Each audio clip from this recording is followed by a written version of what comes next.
हमें तो ना मीडिया वाले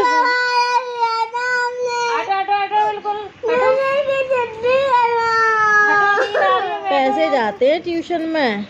नहीं, की छुट्टी करवानी तो है, करानी है पापा से। छुट्टी करानी।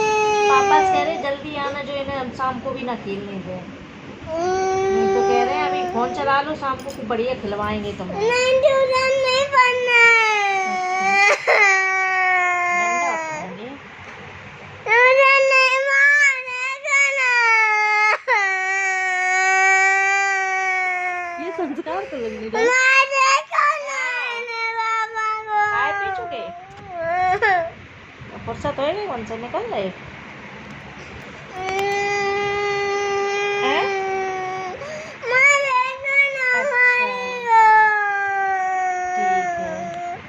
देव ट्यूशन की छुट्टी करवा, क्या कह रहे हैं? लो पापा की सुन ले। पापा बोलो बोलो।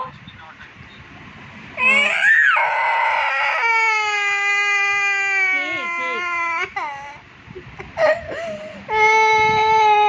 पापा ने कह दिया ट्यूशन की मना करो, ठोको ने तुरंत बाहर निकालो।